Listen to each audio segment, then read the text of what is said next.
I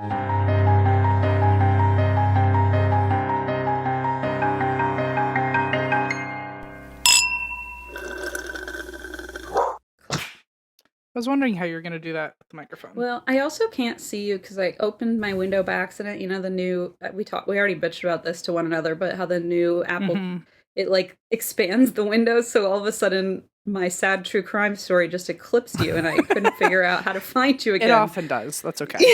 Wait a minute. That was so deep, Em. Poignant. My dark stories often eclipse you. And wow. Thank you. It's really heavy. I'd say let's write a book, but we've already written 2. So yeah, been there, done that. Thanks anyway. So let's land on that one poignant line and then not say anything else. Right. Let's quit while we're ahead. You know what I'm saying?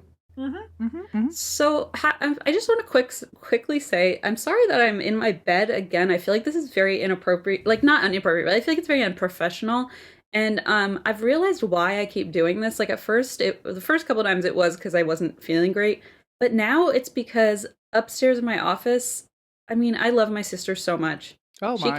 She came to help me clean up there, and of course we only had a few hours and then it got half done, you know, and so now my office is like this a clusterfuck. It looks like a disaster zone, and I've tried sitting in there, and my allergies are so bad that if I'm up there for more than 2 hours, I've been waking up every morning going, oh my god, I'm getting sick, and it's just because I've been in that room.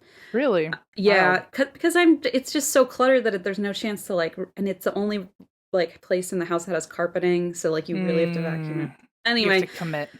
Point being, I'm in my bed because it's cleaner and less dusty than my office. Barely, probably, but you know, it does the trick. So I do apologize that I'm like always here. I'm trying to set it up a little more professionally, so we're at least a little less wobbly. But yeah, I don't think that's unprofessional. I think people know what they're getting from us at this point. Okay, good. I mean, I was just saying, like we used to.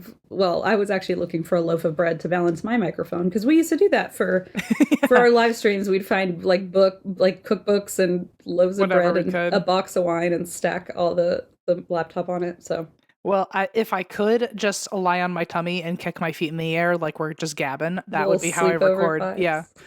So we probably could. We could set it. Well, actually, we'd get our backs would hurt so fast. Yeah, it would be fun for 5 minutes. Then everyone would hear it go.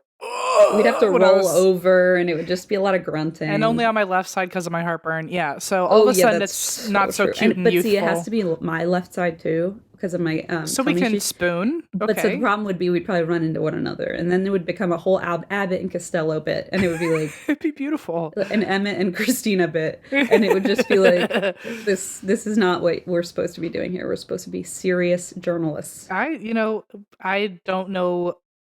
Well, let's see. If the opportunity arises, I'm not going to say no to that. So I'm certainly not going to say no either. Absolutely. We just need like a really long swinging robotic arm where like we just pass to each other.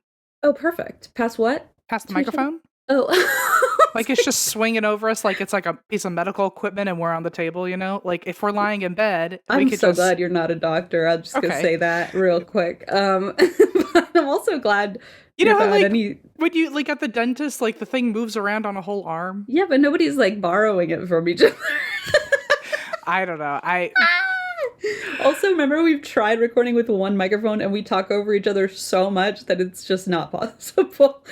You can't share one. I don't think we've learned either. I think it would still be it would be a disaster. If we had to share one microphone, it would still be bad. What if we did those old-timey ones that come down from the ceiling and they have like the silver on both sides, and so then you talk into one side, I talk into the other side. I like what you're saying, Christine. And then we're just like looking into one another's eyes. But then we're kind of doing baby Cobra the whole time. And I think we need a microphone that's like a baby. We need a microphone that's like a gyroscope, so however we're lying, it knows to always sway with us. So it would be sort of like one of Dr. Seuss Geisel's cartoons from The Grinch Who Stole Christmas, where it's like a gamboozler and a bamdoozit and a who-whatsit, and it would just kind of contort to your body so you could talk. Verbatim, that was the sentence that was in my head, yeah. Good! Okay, because I've been practicing my psychic abilities. They're getting really good.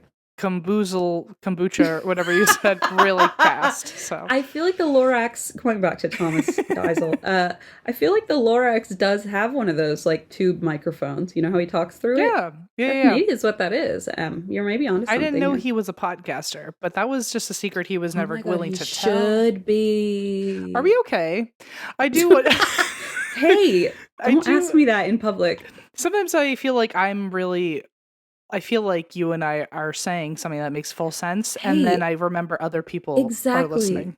That's what my brother and I do, and people are like, I instantly recognize that they were siblings because they speak in a way that like you're sort of like you should be put away somewhere. Talking about it's like, how did you follow that person's train of thought? But I do feel like we've gotten to sibling telepathy vibes, you know what I mean, at this point in the game. That's nice. Yeah, no, I'll take that. I just feel sorry for everyone else who doesn't know what we're talking about. Whatever. Oh, me too. I do pity all of them.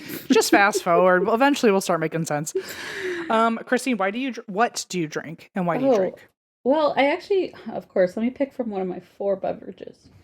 That were on the floor, like a dirty bottle or something? Yeah, only two of them were on the floor with whatever I dropped earlier. Oh, that tissue box holder thing. Here's my water bottle. I'm just drinking out of my beautiful handy dandy Stanley. It is handy for sure. It's pretty darn handy. And I will say that I'm drinking because why am I drinking? Oh, I got my research done early for once. Wow, and great job. So thank you so much. And last night I was like up at like 9:30 and I was like, ooh, it's still early. Like I can do some, fun stuff. So I went on to some fun stuff. So I went on to newspapers.com and I just kind of started like perusing and I was bopping around like my neighborhood and I just found some just gems of like I was laughing so hard I had to like silent laugh because Blaze was asleep. But as I was doing that, and then of course today I opened my laptop and all the tabs are still there and I was like, just one quick peek. And then all of a sudden I'm like following some, like sometimes I get emails, I'm sure you do too, where it's like, there's been a hit on like, yes, Elda Hinks. And I'm like, who the fuck is Elda Hinks? But at some point I set up an alert for her because she was so important to whatever like venture I was on. Well, also if you're on Ancestry specific, I don't know if it's the same on newspapers, but on Ancestry, you don't even have to sign up. They just immediately, if you add them to the tree, then it's just you immediately get notifications. And my tree has 1,000 people on it. Okay. So okay. I get like probably 70 hits a day in my emails of like, and they're all names I've forgotten how they're connected to each other. So it's not like your cousin. It's like some distant. Yeah. But did you ever figure out who she was? Oh, so I was looking through, wait, who? The Elda Hinks, or like, did you? No, sorry. That was just an example. As I was just saying, like, I get so invested that like sometimes I'll get emails that are like random people from 1825 and I'm like, I have no idea. Like, and it's never related to me. It's like something about my house or so anyway, point being, I was like, oh, I'm in one of those rabbit holes again. And I usually do this and never really find anything new. And I found something new. What did you find? I found a lot of new things. I realized that I wasn't searching. So I was searching in my county, but I wasn't searching in the neighboring county, which I guess. I know. Well, it doesn't, whatever, long story. And so I started searching in the neighboring county because they had a much more thorough like newspaper going on about the whole area. And so I found out that indeed this place next to me was a dentist's office. And I now have the name of the dentist. Hell yeah. I know. And so I was like, I have to record the podcast.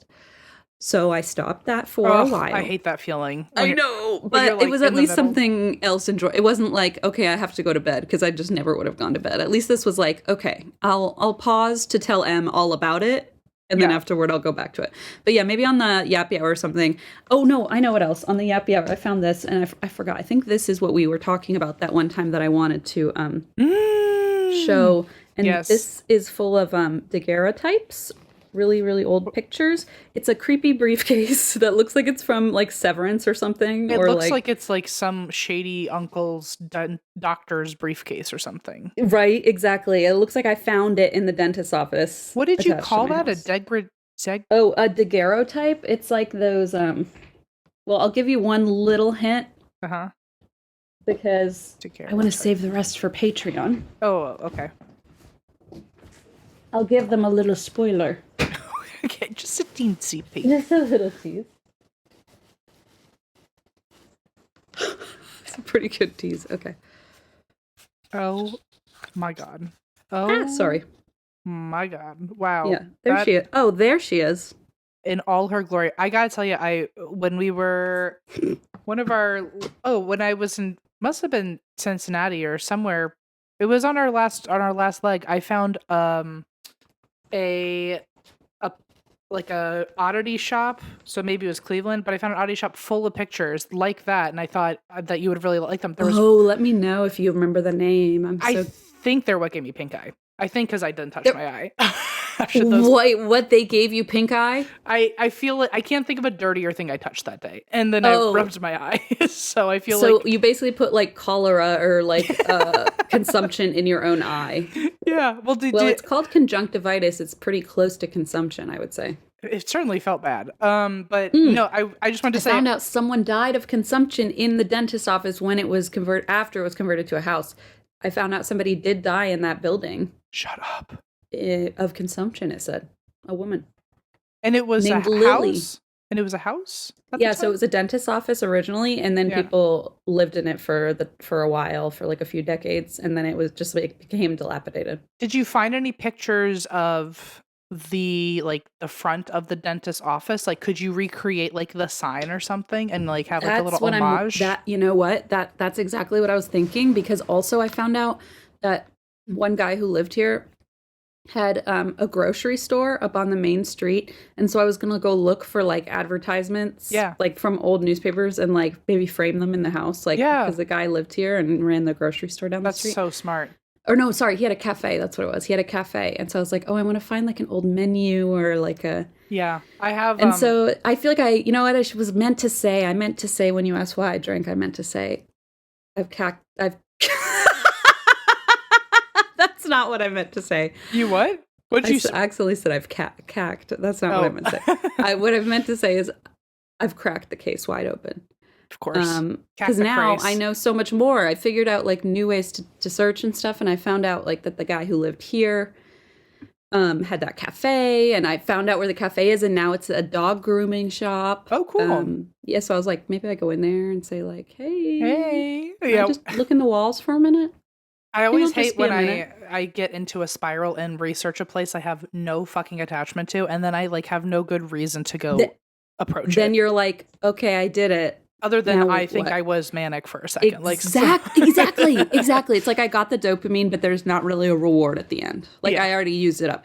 And that's why I'm so excited about this. Like you said, it would be so cool to like have like an original old sign of the guy. I mean, I know his full name and everything. I could put like a little sign. What was the year that it was a dentist's office? If you 1905. 1905. I feel like you could go to a thrift store and they probably have something. I mean, we have literally like 40 antique stores right here. I bet you're right. I bet you I could just dig through like old newspaper clippings from in there, just storage. I think you would just need one good ADHD night. I feel like I would like. I don't know. I don't know what I would do. I would get really nutty with it. So yeah, I'm very excited for you. Thank you. This all happened this morning.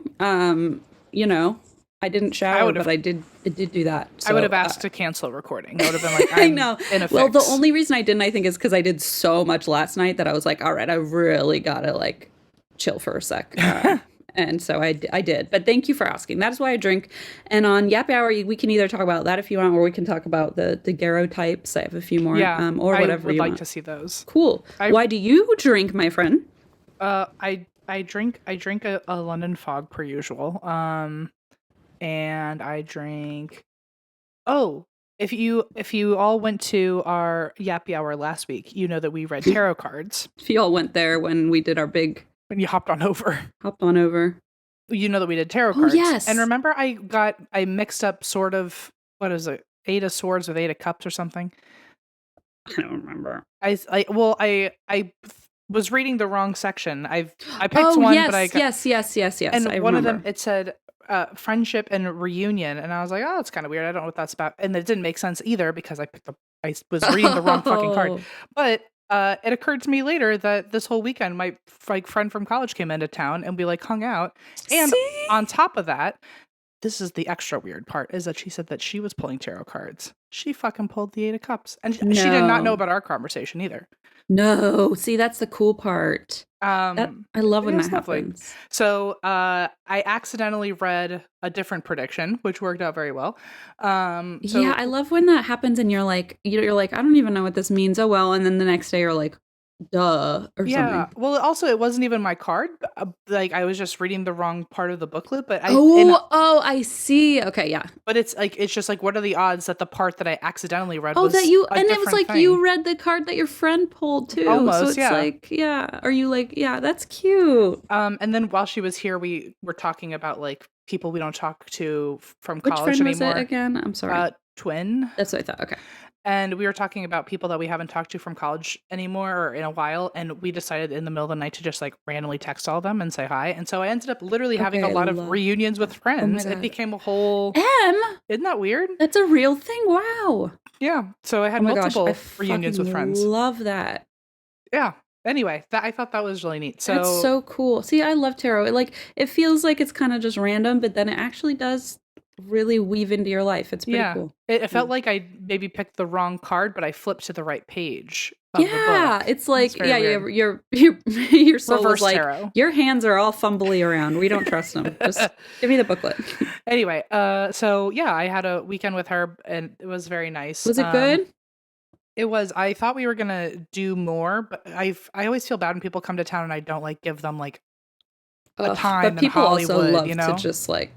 She just wanted to rot. It was very lovely. I love that. That's the best kind of guest. So, she literally, we have like a fold out couch and I don't think left the couch once when she was around. Oh, what a dream. But she's been, she also does jujitsu. I know Blaze does jujitsu. Oh, yeah. And without even asking if I wanted to be a part of that, she decided, she was like, oh, can you get on the floor real quick? And just threw me, like just flipped me like it was nothing. You don't ever oh shit. You just said that out loud on a thing that Blaze can listen to. And he's going to be like, Em's going to love what I have planned. I'll flip them the other direction. It was out of nowhere. And it's not that I didn't think she could do it because she was so confident in it, but we are definitely different sizes. And she with ease just went boop, and I was just on the fucking ground. It was crazy. Holy smokes. So anyway, that was my weekend. I got thrown around. Which one do you think that was? Like the Ace of Swords? Oh, like something where stabbing. Oh, the Three of Swords. Felt like I was the fool. The fool.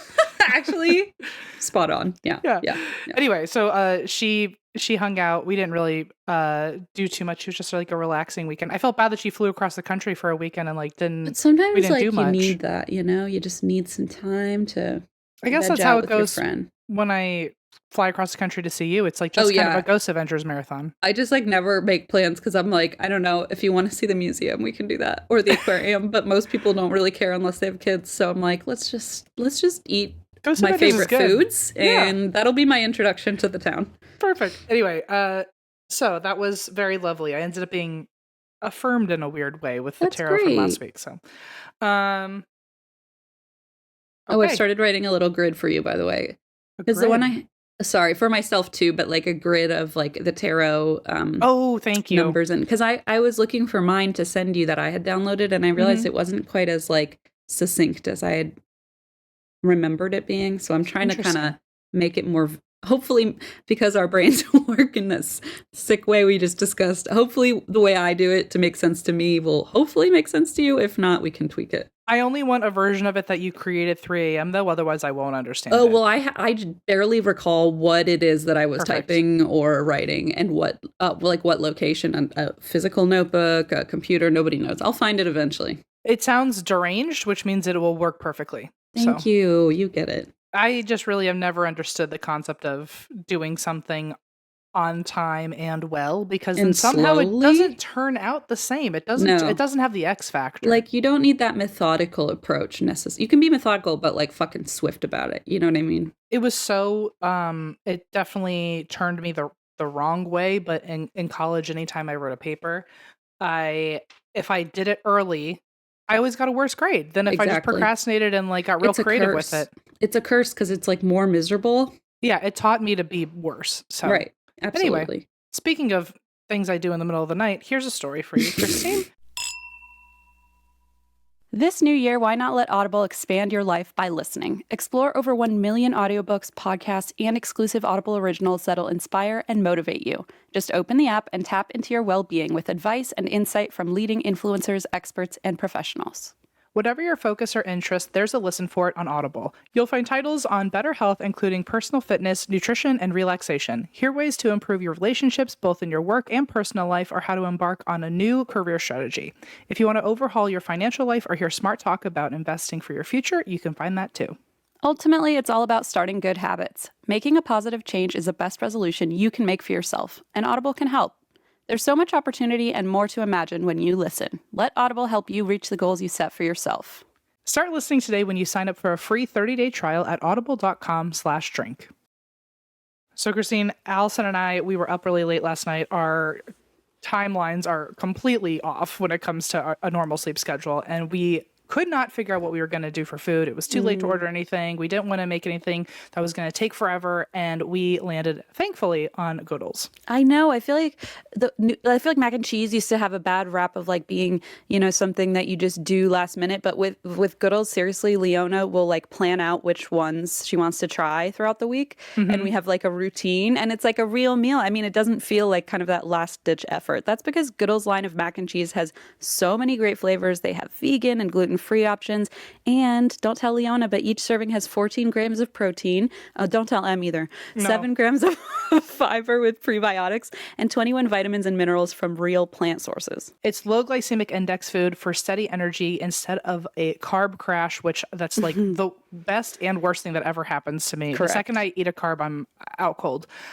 And it's kosher and clean label purity award certified. Trust us, you need some Goodles mac and cheese in your life, and don't forget their nutrient-packed pasta too. Pick up Goodles on your next shopping trip. It's available nationwide at major grocery stores and retailers. We know you'll love Goodles as much as we do.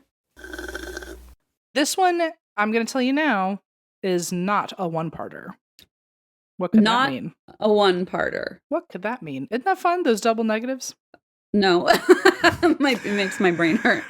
Well, I don't know how many parts it's going to be. I think we could do it all in 2. It might be a 3-parter, depending on the rest of the notes. So, okay. It was just too long. There was no way that we were going to get through it. So, it's 2-parter for you. Fun. As long as we're not doing that thing where I do a 1-parter, you do a 2-parter, whatever the hell we did that one time. Are you doing a 1-parter today? No. I said as long as, thank God we're not doing that. I feel like we did something recently that was like real wild, but no, I feel like we did too. I am good for an any-parter. Well, this is the first chunk of the exorcisms, that's plural, Oh my. of, I think the way you pronounce it is Nicola Aubry. Ooh. This is also known as the Miracle of Laon, which is a town in France. Yeah. Oh. At least by the end of the story, they end up in Laon. Okay. It's all over the place. You'll see why later. But we begin in her hometown, and this is in the 16th century. I gotta tell you now, just for context later, that this will be a running theme through however many episodes it takes to do this story. But this is in the 16th century. This was a big time for the Catholics versus the Protestants. Oh, they loved, yeah. Oh, they were all riled up, all of them. They loved the hatred, I think. Oh, they loved the drama of it. For sure they did. I get it. So, there's going to be a few times where I just say the Protestants as an overarching term, but there are specifically Calvinists involved and Huguenots, and I'm sure that they would all just hate to be called Protestants and lumped together, but whatever. That's the only way my brain Listen, operated. the United States education system has probably failed us in countless ways, and let's just blame this on them. Well, I don't know if you can speak to this. You certainly could more than me, but if you can confirm or deny, and if you don't know, that's fine.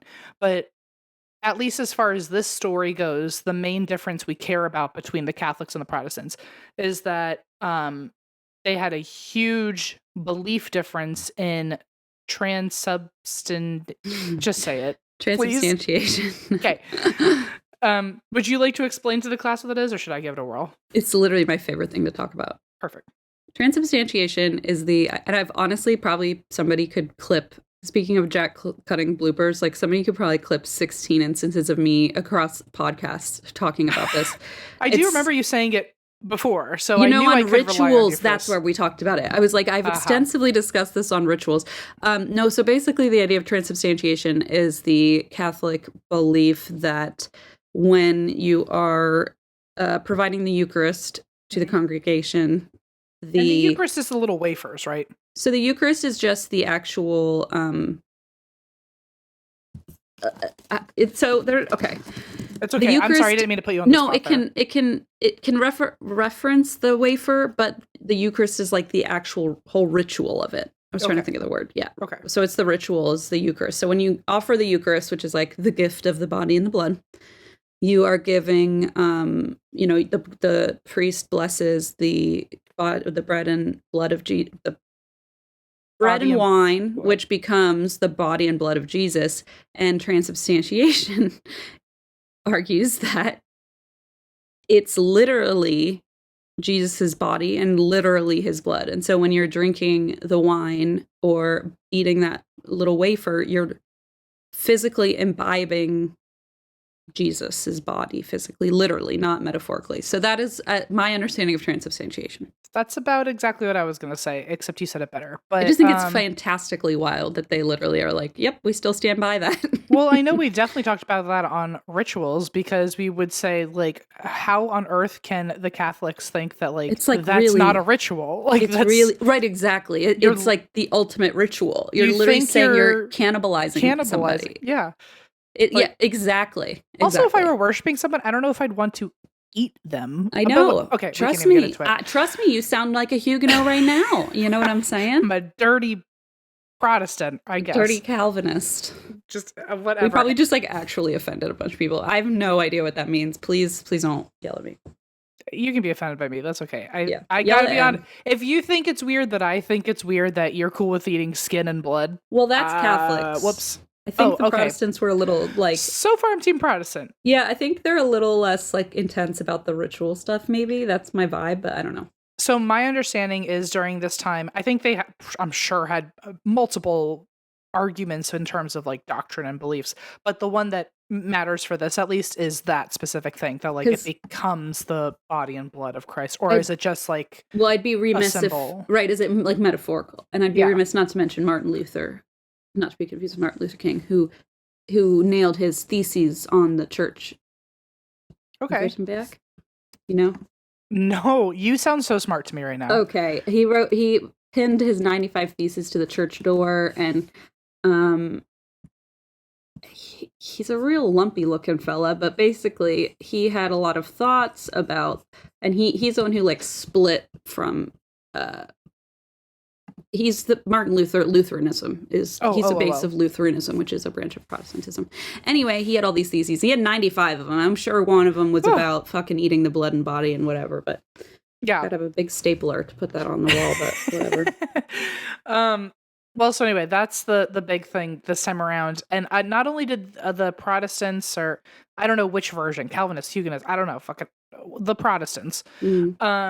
They not only would say, like, that doesn't literally happen, it doesn't just materialize into skin that you're eating, but it's also idolatry in some way, I guess. I don't know enough about religion, I'm so sorry, everybody. But anyway, they are against the fact that this stuff turns into the actual body and blood of Christ. That's all that matters. And in this case that I'm talking about with Nicola Aubry, this case was later used by the Catholic Church in their like big war against the Protestants. They used this for their own agenda of like, see, Catholicism is right and you're wrong. Okay, I'm intrigued. Okay, so we start not too long ago, 1565. Yeah. And this takes place from November to February, so it's 4 months.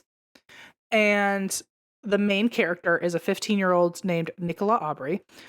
And a lot of the notes that I got, I feel like, okay, I ended up doing 2 rounds of notes, which like means I did like a lot more work than I planned on doing. But there was a whole set of notes I did, and then I found this like book which I read. No.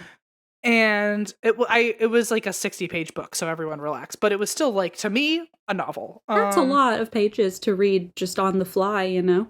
Thank you. Well, because I read like the first chapter and I was like, that isn't anywhere in the fucking notes that I got. Oh, jeez. No wonder Astonishing Legends has like 11 books that they read per episode. I'm like, where do you get this stuff? Oh, books. All this did was, and by the way, when I say got, the notes I got, I didn't mean like our researcher sent them to me. I did all these notes by myself, but when I say I mean I did my own notes and I thought I was done, and then I read this chapter as like a last ditch, like, let me just read this one link. Danger. You're like, one more source, and then it's like, surprise. And then I went, what the fuck? This was nowhere. So it's like me and my fucking Ancestry or my newspapers. I'm like, just one peek at this article. Oh, who's Helen? You know, and then I'm like, off to the races. And also now I'm terrified that like there's several other books with several other pieces to the story that I just don't know about. I'm sure there are, but you know what? It's too late now. I was going to say we're 400 some episodes in. I'm sure the same is true for all of our stories, so don't worry. Yeah. Okay, so this I got from the book. And it was written by like a reverend who was like recounting this whole experience. Oh, okay. So, okay, 15-year-old Nicola Aubry. Wait, what's the book called? Just so we have the... Triumph of the Blessed Sacrament over Beelzebub by Father Michael Muller in 1877. So that feels like a long time ago, but it was still... still... I love that book. I have it on Goodreads. You can find it on Audible. Yeah. Read by the author. Yeah. Read by Beelzebub himself. So, read by Beelzebub. Yeah, so that seems a long time ago because he wrote it in the 1870s, but also that he still wrote it like 300 years after. Like the book is right in the middle of when it happened to now. So I see. It's like that thing of like, oh, did you know that like Cleopatra was closer to Justin Bieber? And you're like, what are you talking about? Stop breaking my brain. Yeah, apparently Abraham Lincoln and fax machines were around at the same time. What? See, I can't abide by that. That's actually really not okay. I actually rebuke it in the name of God. I rebuke it. Not to be so on the Let's nose add now. another exorcism to that list of exorcisms you brought today. Okay, so she's 15. She goes to her grandpa's grave and she begins praying for him. And soon this man appears before her and he's covered in a shroud, so she can't see what he looks like. But he says, I am your grandfather. I feel like you could just take the shroud off. It's like, okay, Next Vader. time I want to trick somebody into thinking of someone else, I'll just put a big blanket on and just say, I'll put a sheet on my head and say, I'm Dr. Seuss. Dr. Seuss. I am the Lorax. I speak for the trees. Yeah, so apparently this thing like couldn't reveal himself to his own granddaughter, who knew you well enough to go pray for you. Yeah, it's just a weird, like, is it like you're trying to be like mysterious? Is this like something wacky grandpa does? Because did you always wear a shroud? Like, is that part of his look? I don't know. Has he still lost his marbles in the afterlife? Oh no. He still thinks like the beach towel is a cape, but not a beach towel. But it also feels like maybe his burial shroud? Maybe. You know, like maybe he was buried in it and then now he's like, oh, the corpse of me is here. I guess so. I don't know. We'll never know. I wish I could talk to him myself. JK, I don't want to do that. Yeah, I don't either. But so she did not feel safe about this and ran back home because she was like, my grandpa, that's fucking crazy. Safe. Can you imagine? Wait, honey, what the fuck? I feel safe. If my grandpa appeared when I was 7 sitting on my bed in a shroud and said, about it. I am your grandpa, I'd be like, that's too much. You're doing a lot there. You're actually Beelzebub. Yeah. And so anyway, she runs home, but when she gets there, the man reappears. Now without the shroud. Oh, thank God. So like you didn't need the shroud the whole time. So okay, whatever. That was like just for like the theatrics. He's like, I was gonna say. He's like, I only get so many costume changes that people witness these days. I mean, I get it. So after he's no longer wearing the shroud, he appears at the house and she could see this was her grandpa. He tells her that he's in trouble and he's coming to her because she was just praying over him. And guess what? He's in purgatory. Doesn't look like it. You're right here. Hey, yeah, you just said you're here. Can you pick a lane? Exactly. Exactly. And by the way, you were over there a minute ago. And I really appreciate it if you didn't just like jump from place to place. Right. So are you in purgatory or at the graveyard or in my teleporting, house? Right? Like pick a fucking spot. And where do you keep your closet full of shrouds? Is Right. that in I was going to purgatory? say, does the shroud just go into a fucking wardrobe? Where does it go? So he says he's in purgatory, and the only reason he did that, despite doing all the right things, apparently, is that he promised to God that he was going to make 4 different pilgrimages to different locations, and he never got to do those 4 pilgrimages. So when he died suddenly, he never even got to like apologize for that or ask for forgiveness or something. So now he's in purgatory.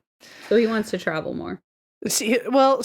Yes. However, he did say, since I can't do it on my behalf, since you're my family, I need you to do these pilgrimages. You can't just like ask someone to do a pilgrimage for you. It's not how that works. Yeah, unless it's to like get coffee. I don't like really down want the to road. do it. Yeah, that feels like really a big ask. If someone said a pilgrimage like back to my house to like rot on the couch, Yeah. Pilgrimage away. Here we go. Yeah, it just feels like no. He then tells her like it's not only up to her, like the family all has to go to finish his pilgrimages so he can go to heaven. And by the way, there were 4. 3 of them were in France, so okay, local, fine. Mm-hmm. 1 of them was in Spain. And then after being told this, Nicola, she passes out. And then she wakes up and tells her family what she saw. Yeah. Okay. I don't feel like my grandpa would make me pass out. Although I did fall asleep immediately after I saw him. I was gonna say maybe she just was like fell asleep more than fainted. Just had a doze. Yeah. Yeah. So she didn't want to inconvenience her family. Love that for her. Classic woman, right? Classic woman. Yep. Passive. So she told them all, hey, Grandpa showed up, and also here's this thing. He said we have to all go to France to like 3 different locations and do pilgrimages for him. Did not mention Spain. Did not want to inconvenience them. So she thought maybe if I do just 3 of the 4, like that'll be enough. Oh, I see. Okay. After doing all of this, which I feel like if you're already bringing up your dead grandpa bringing you a message, maybe just go to Spain. Make a vacation out of it. Yeah, at this point, it's like you're all in, you can't turn back now. You might as well commit. Maybe Spain was like not that great in 1565. I'm unsure. Oh, but I bet it was awesome. I bet you could have found something fun to do for a second. After they do all 3 locations in France, the whole family. Yay. That feels worse than doing none of them. Like to do most of them and then be like, and not finish. that one. Like that feels so dismissive. Just an unfinished to-do list. Yeah, that would feel like, oh my god, he's almost out of purgatory, but I'm gonna stop there. Like, what are Sorry, you doing? Gramps. You're close. You 1 step closer. It's almost like now he can see the door and it's open. He just can't walk in. It's worse, I think. So, well, maybe this was her his revenge on them, because after doing all this, all seems fine and well. She has nearly fully helped her grandfather. But then one day she's getting ready for church and an invisible force grabs her, drags her under the bed, and she begins convulsing. Oh my god. And I will say up until this point, according to one source and one source only, she did not have any medical history anyone would associate this with, except for like chronic headaches, but that's it. She then tells her family that she, like after the convulsion, she's like, oopsie, sorry, I actually think that was Grandpa and he's pissed because we didn't go to Spain. Whoops. So they're like, Spain? She's like, oops, I forgot to tell you. Which I wish my grandparents would punish me if I didn't just like go on a trip to Spain. But seriously, I was joking, but I'm like, okay, unfinished travel, like, yeah, it's not the worst burden. So I didn't see this in the original conversation anywhere. Like, and I was reading like the book that I read, it felt like it was pretty much a like word for word translation, which who knows how true it was after 300 years, but it seemed to be covering everything. Like a full account. Yeah. And yet it was never mentioned until only now when she's saying, oh yeah, I just had this convulsion. Grandpa wants us to go to Spain. And if we don't fulfill his wishes, he's going to make me deaf, blind, and dumb, which I know are all like not worldly words that we say anymore. As I said it out loud, I went, I should have not said that. Yeah. So I'm assuming that's a direct quote. Yes, it is a direct quote. Except for Grandpa wants us to go to Spain. Well, but maybe. it was the exact threat that he. We'll just say it in French, then we'll be exact quote. Yeah. Je ne veux pas. I cannot see. Oh no! Oh my god, that was so good. Thank you. I don't even know if that was true. If that was good. It sounded right to me. Thanks. Around this time, she also started getting really sick. She was refusing to eat, and now she's speaking in a gruff voice that she says is Grandpa. Grandpa's starting to sound really fucking dark. Yeah, is Grandpa actually Beelzebub? Like, you know what I mean? Like, is what's going on here? I don't know. I'm worried now for them. So they thought she might be losing it. They're like, oh god, she's like really taking his death hard, it seems. Yeah. So they wanted to appease her, but they didn't want to go to Spain. I wonder if they just like couldn't afford it, or like honestly, maybe politically, historically, something's going on. I don't know. No, totally. And I feel like I was about to just make up a totally fake fact and be like, you know how the war of whatever, but no, I'm not even gonna. I'm not the Spanish Inquisition or something. Yeah. Sure. Yeah. No, I don't know enough about history to make jokes about it. But I was gonna say, yeah, maybe like if they were like just were they working class people? Do we know? Like, I don't really know. It's like, say they even had just like a farm, like you can't just leave, you know? Yeah, that's a good point. Yeah. And if she's like really sick, you don't want to like take her to fucking Spain. So they, I guess, wanted to appease her, and they're like, okay, we're all going to tell her we went to Spain. And oh, come on. Oh my gosh. This is just like a sitcom like episode. Everything's going wrong. Her family literally dresses up as if they're about to go on a pilgrimage. Like with sunscreen on there, like I imagine like a big mosquito net hat. Yep, I don't know. Binoculars dangling. And they all say, okay, bye, feel better, we're gonna go to Spain on your behalf. They stomp her out on the porch? Like, what are you talking about? And they went to work. They literally just went to work. And everyone was like, why are you wearing... And why are you back in 24 hours? Why are you wearing socks and sandals to work today? Weird that from your 9 to 5, you were able to come right back from Spain. From Spain. So without knowing like that this was their little plan, Nicola later tells her parents or someone who stayed behind to take care of her.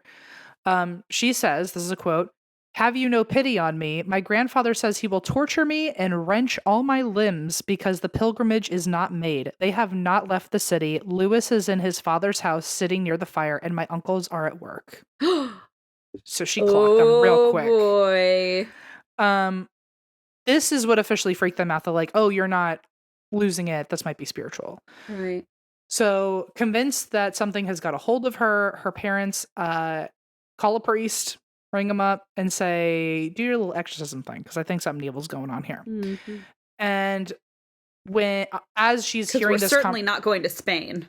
Anything but that. If we will pay you the price of a trip to Spain for you to come exorcise her. Will you actually do the pilgrimage? That would be really nice. Thanks. They actually really, now that I'm thinking about it, seem to hate Spain. I wonder if there was something. You're probably right. There's some probably geopolitical thing that we're just completely ignorant of.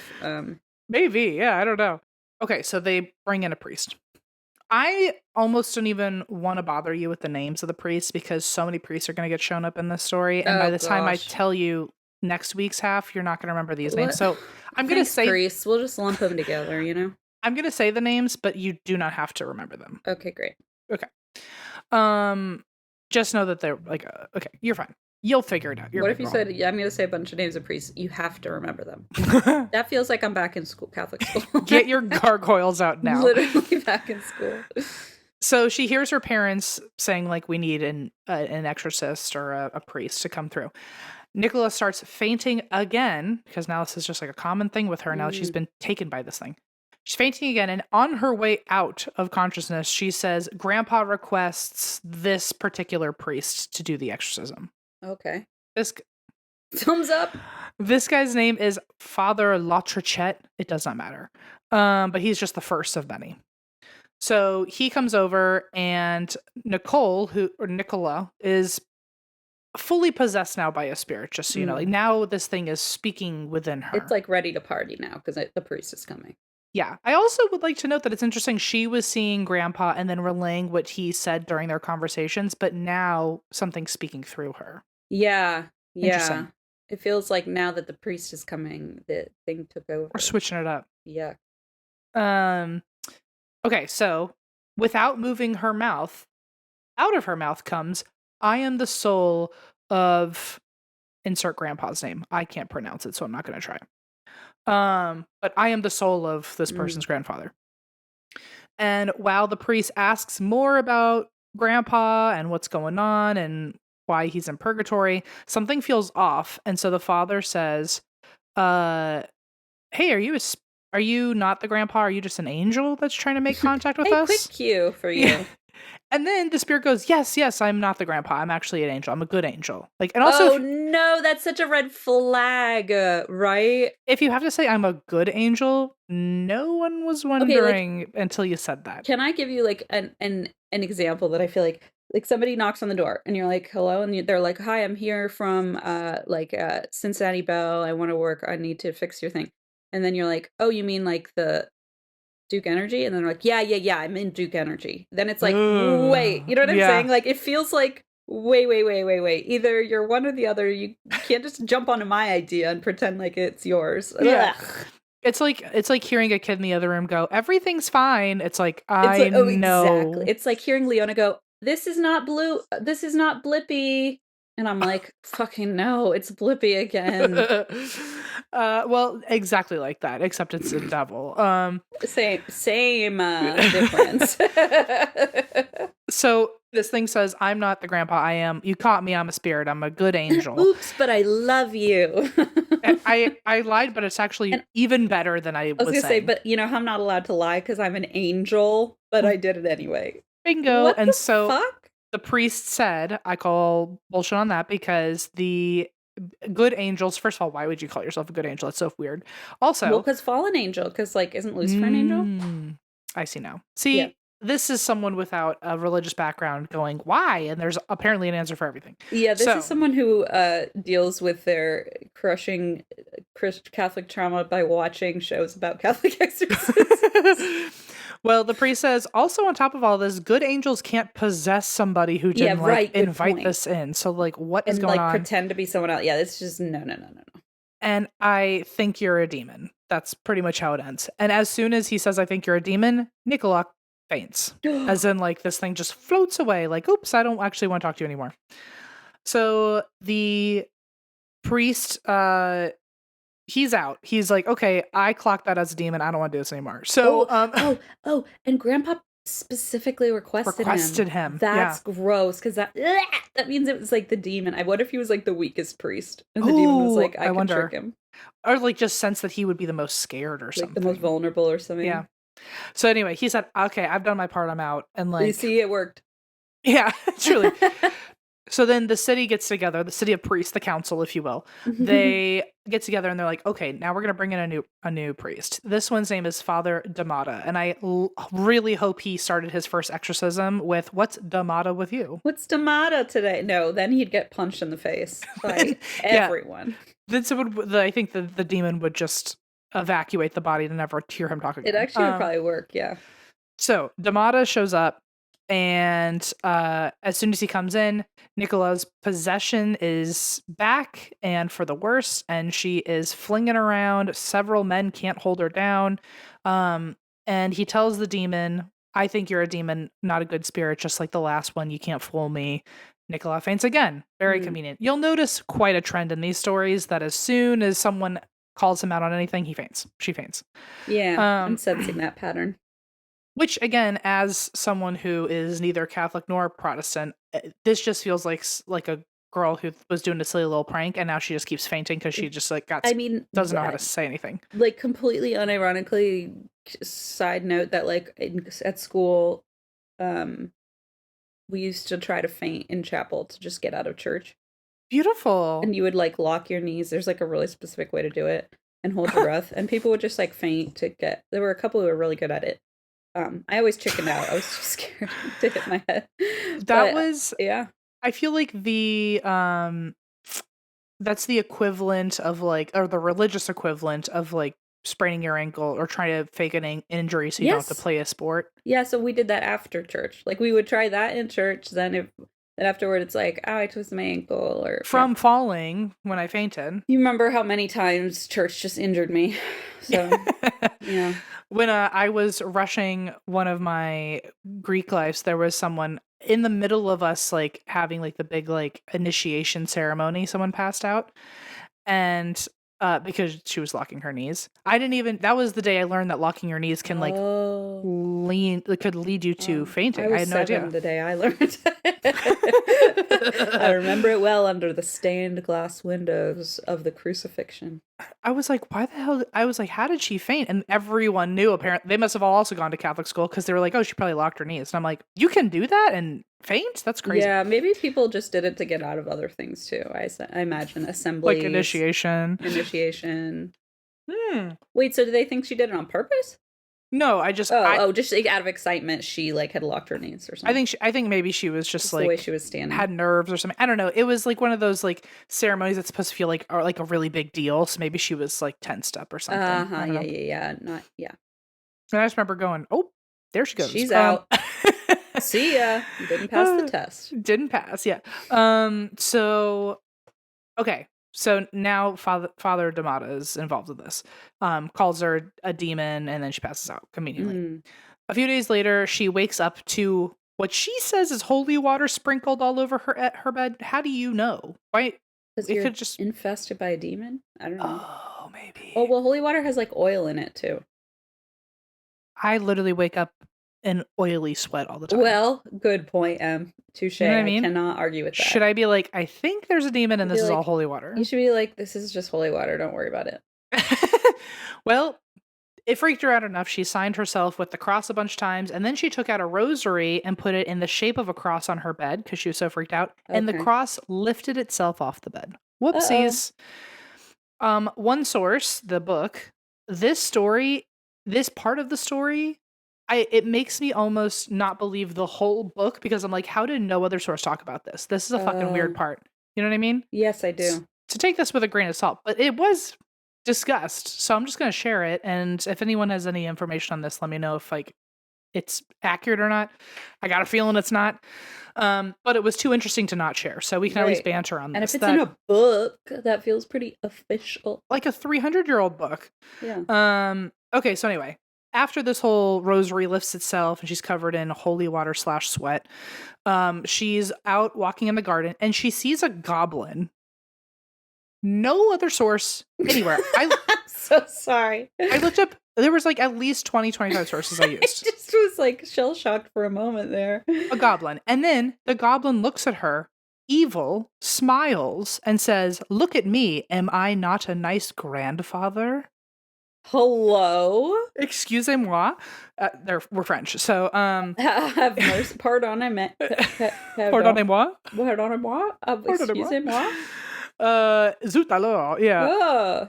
So, ooh la la. So he grabs her and pulls her away, and she now goes missing for a big portion of the day, and the family finds her. Oh, I thought this was just like, she had a hazy vision of a goblin. She literally got abducted by a goblin. Straight up saw a goblin who said, "Am I not a nice grandfather?" Which like implies that now we're seeing the true colors of who is pretending to be her grandfather. She gets grabbed, pulled away, and her family finds her locked behind a garden wall. And no one talked about this. Am I okay? Did I make this up? No, I think like probably not you. If somebody put it in a book 300 years ago, I probably think it was somewhere. I wonder, okay, two things. Either the author got like really over exuberant and made up some facts, or something like this did happen and the family didn't want to talk about it because it was like so long ago that seeing a goblin was probably not something you're supposed to talk about. Yeah. And with the history of all the religious persecution, I don't know, maybe something like that. This is honestly my lesson to start reading more books, because had I not read this book, I would have never covered the fucking goblin. So, I mean, and the goblin, he would have come for you next. I know it. And that's how I'm going to get Leona to read books too. Oh, good. The goblin will That'll work. Tell her the Count from Sesame Street will get her. Yeah. Well, there probably are German books about goblins coming to get you if you don't read your books. So I could probably just, fulfill that terrible prophecy. Well, so another time, Nicola is passed out. They're calling them swoons, by the way. Oh, so she's sort of like fainting, but in over. like in a Snow White Sleeping Beauty way, not where she's fully like she's almost incapable of waking up and she looks dead. Let's put it that way. Oh God. Oh, okay. So she's basically like fully unconscious. You're saying. Yeah, but it sounds like she's able to kind of wake herself up, at least in the beginning. That she's she's kind of there, and she's in like a haze. I'm on a fainting couch, like. Sure. Yes. Okay. Got it. So, and we're calling them swoons, I guess. So. Got it. Another time while she's in a swoon, her family heard her talking to someone and she was refusing to give them an offering. Ugh. And she was refusing multiple offerings. Like someone was obviously asking for like a part of her hair and then her clothing and then food. And when she came to later, she said that she saw a dark man appear and she believed it was the devil Oh my God. who was talking to her. Another time, Nicola and her husband, yes, she's 15 and has a husband. Good. Great. Is it that fucking goblin? Well, okay, this story, again, only in the book. How did this not get across? It feels like every source I use, no one was reading the book. Okay. But honestly, how many people probably have read this book? Probably barely any. Good so point. honestly, you maybe are people usually just, I feel like, copy with other online sources. Maybe you're the only one who really got to the bottom of it. You're right, actually. I actually am. I'm better than everyone. I'm glad you said it. So that's exactly what I said.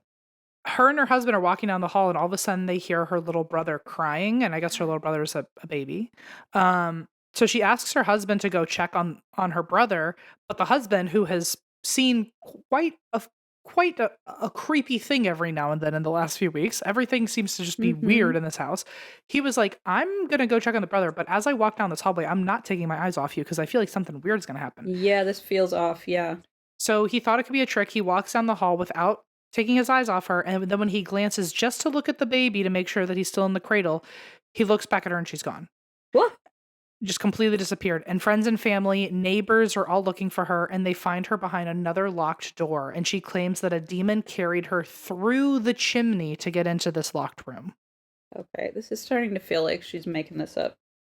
Just? Yeah. Starting to feel like. I know. I was trying to give her like a little room to keep explaining herself, but the chimney, I'm starting to be like, okay. If it's real, it's amazing. I'll tell you that. I mean, yeah, and also fucking terrible, but you know.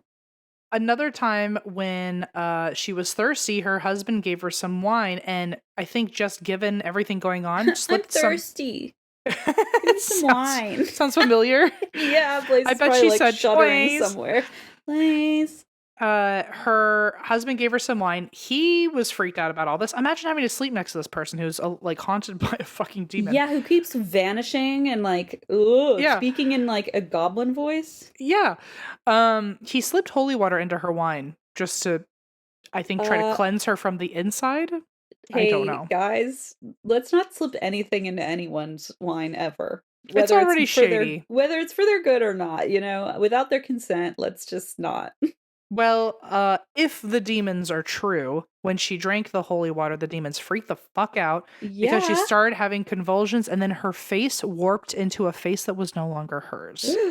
Yuck. Well, that would be scary if she really didn't know he put that in there, and then she started reacting like that. Oh my god, yeah. Isn't that interesting? Like, maybe, I don't know, it lends a little credence unless she saw him do it. She probably freaked out. Maybe she's like, I'm thirsty, and he's like, how about some wine? And she's like, it's like 10 a.m. You know, maybe it was suspicious, but I feel like that's a pretty good test to see. It's also interesting to like test the digestive system. Like once it passed, did her face go back to normal? Yeah, good point. Did it like absorb into the bloodstream? You know? Yeah, I don't know. You would think she would just throw it up if there was like a demon in there trying to cast it out. What's like the half-life of holy water? Now that's for the food scientists, I think. Yeah, Big Pharma, you tell me. Next day, Father D'Amata, he's priest number 2, but he's still in the picture so far.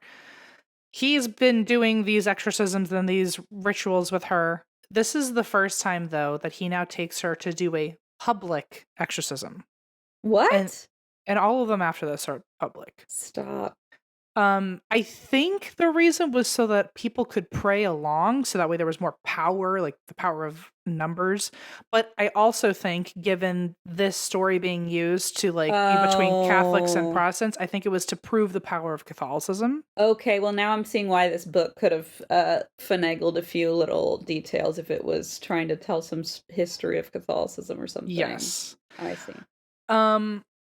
These public exorcisms went on for 2 months. And by the end of the events, I think she had an exorcism. It feels like every day. I don't know if that's true, but it felt the amount of reading. She's like a sideshow. It feels like she's like doing like she was pretty much like a reality star of the time for the moment. which like a religious celebrity, you don't get a lot of those. So, Are you sure the Duggars? oh yeah. By the There's way, a lot of those. the bad one in prison. Today's his birthday. Gross. Just a fun fact I never get to tell anyone. Tomorrow's my 5th grade social studies teacher's birthday. Tomorrow is going to be a good day for your teacher. I don't know. I hope so. I was trying to think if I knew anything else. Nope. Okay, so it went on for 2 months. There were thousands by the end of witnesses who saw these exorcisms. One source, thousands of exorcisms. That was like, no, but dear Christ. Okay, thousands of people. I will say, one of the sources said that she casually slipped in and out of repossessions, like 50 times a day. So, like, does that mean 50 exorcisms Me a day? too, by the way. Yeah. I'm always slipping in and out of possession. That's why I sometimes go, I'm thirsty, and it's not me talking. It's when I go, I'm tired. No, I'm not. I'm tired. No, I'm not. Yeah, keep reading about hell in this woman on Ancestry.com that you've never met and have no relation to. Well, one source said that, because many sources said that like thousands of people witnessed this. I mean, after 2 months, and she's like the most famous person. Like, what else is going on anyway in the 1500s? Good you know. point. So thousands of people were going to these exorcisms, but one source said up to 150,000 people saw her. Well, because if you think like people would go to these executions as like a take the family, bring a snack, you know, everyone gather around. So like it makes sense. At least this is a slightly more child friendly than executing a person, you know. Yeah. And like if you're gonna play apples, family oranges, G-rated, yeah. Right, it's at least like slightly lower rated. Well, during the first public exorcism, during these rituals, the devil immediately decides to have an opinion about things. And he tells the priests, all your exorcisms will not drive me out of this creature. Rude. Then, as he says that, Nicola's body twists and contorts in ways that it should not. Her bones crack as if all of them are breaking at the same time. Oh my god, what? And 12 to 15 handlers were not strong enough to hold her down now. Used to be 6, now it's up to 15. Oh my god. Also during this, I guess just to like prove its power, a big stone fell from the ceiling onto one of the women in the crowd, and the demon in her laughed and said it was his fault that he caused that. Can you imagine though if this was all an act and then a boulder fell on a lady and you'd be like, yep, that was me. Yeah, she was totally like, planned that. Perfect timing, yeah. But yeah, I'm guaranteeing that's what actually happened. It sounds dramatic. Like you could probably live a year off of the rumors and gossip of this day alone. You know that like memes didn't exist back then, but there would have been they like sort a of line. did in theory, right? Like there was like a meme for sure about the boulder lady. You know, she became a meme in her. There was a catchphrase about her or something. It's like, oh, don't want to be crowd lady, you know. There's a boulder coming. I don't know. I'm sure they would have boulder on aisle 5. I don't know. Stupid. Yeah, that's it. Well, so he's laughing and saying, "Oh, nobody's safe. That I just caused that. Like, it's not just Nicola has to be worried." He then takes a moment to shout out the Protestants in the crowd. This is where we really get into I love this. Okay. The propaganda. So there's propaganda. Yeah, I love it. Demonic propaganda. He calls them his faithful servants. Oh my god, that's hysterical. So, okay, I'm getting it now. And then Father D'Amata, I'm assuming this is still Father D'Amata, he says, why did you want Nicola to do a pilgrimage and all these things for her grandpa? And why did you want to do them in the name of God? Like, why would you want her to do these pious things instead of like something awful if you wanted to like prove your power over her? And the devil, this is a quote, apparently, verbatim after 300 years and now after 600 years. And translated. And translated into English. The devil said, I knew if I told her to kill her father and mother or to commit a crime, she would not obey me, and I should have been found out immediately. So he just wanted to see if he had any control of her at all, I guess. So he was trying to get her to like travel around, but why with the family? Whatever. Yeah, I don't know. That makes no sense to me. Maybe I don't understand the higher wisdom of Beelzebub. Maybe I don't understand a 15-year-old's trying or to... the lower wisdom of a 15-year-old. The priest then says, why would you ask her for offerings then if you didn't want to be found out? And, because remember, he asked for her hair and shit. Another quote, the devil says, because I wished to make a compact with her and thereby gain power over her soul. If she had only yielded to me a little, I would have taken entire possession of her heart. but the wretched creature would not consent, for she knows I am a devil. And so that was day one. I don't know how poetic. I don't know how we awkwardly got out of that conversation, but eventually the demon went away for a second, and I'm sure she passed intermission, out. Yeah. He was like, I'll be back. Everybody avoid the boulder, lady. She's EMTs are handling that. Imagine her own fear of like, is it going to come after me next, you know? Oh God, yeah. So that was day one. The second day, there's a new exorcism, and each exorcism came with like a whole mass beforehand, like confession, communion. And like a new merch line every time. I was there for day two. Like I was there for day one, and it's like a boulder as a logo. I was there the day the boulder fell, yeah. I got hit by a boulder during an exorcism, and all I got was a stupid shirt and a head injury. So the next day, round two, the second exorcism, and Nicola is taken back to the church. The priests try out different holy relics on her during the ceremony, and I guess the demon seems kind of pissed off, but nothing really happens. But when they bring out the Eucharist and put it near Nicola, which is the Eucharist, is that a specific thing? So it's the body and blood of Christ. So it's basically like the sacrament. Yeah, that's what they keep calling it in this. The sacrament is that. Is the whole and so the Eucharist is like you can give the Eucharist the wafer. Yeah, perfect. So they put the sacrament near Nicola as they're trying out different relics. They put the sacrament next to her. The demon freaks the fuck out. Well, she's had wine spiked with holy water before, remember? Oh, yeah. It's she's not again. I know what, that shit's disgusting. It's like if I were to put like tequila under your nose and you're like, it's exactly. Again. Yeah, forget it. The devil in me would be very upset. Well, so the demon freaks out and everyone's like, oh my gosh, this is the thing that like is really setting off the demon. And it freaking out, it takes it out on Nicola. Her body swells in a very odd way. Ew. Her eyes and tongue start protruding. Her face totally distorts. Oh my God, it sounds like an allergy. At one point, her tongue even goes black, then red, then spotted, and is hanging out of her face. Like she's just totally contorting and freaking out. The priest demands the demon's name, and he says, "I am Beelzebub." That's a big one too. And I'll tell you more about it next week. Oh my God, wait, I forgot it was a Wall 3. Damn it! I actually was like, usually exorcism stories, I'm like, yeah, this one I was getting real invested, man. Isn't it good? Real invested, man. I am Beelzebub? What a fucking cliffhanger. So, and remember that time when we're going to record in 5 weeks and you're going to be like, what do you remember? And I'm going to have just like dark thoughts. Like we certainly have to record sooner than that, just for the sake of being like, I don't know, this girl keeps fainting and Beelzebub's here. I will need to know more pretty soon. So yeah, I'll make sure of it.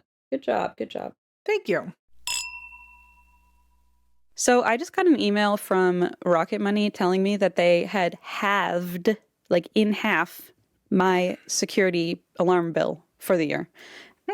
I don't know how they did that. I was like, how? And they just said they have magic sorcery. They didn't say that. But the idea is Rocket Money handled it for me. And I just saved, I've literally saved hundreds of dollars already. And it's February. Both have. Yeah, it's amazing.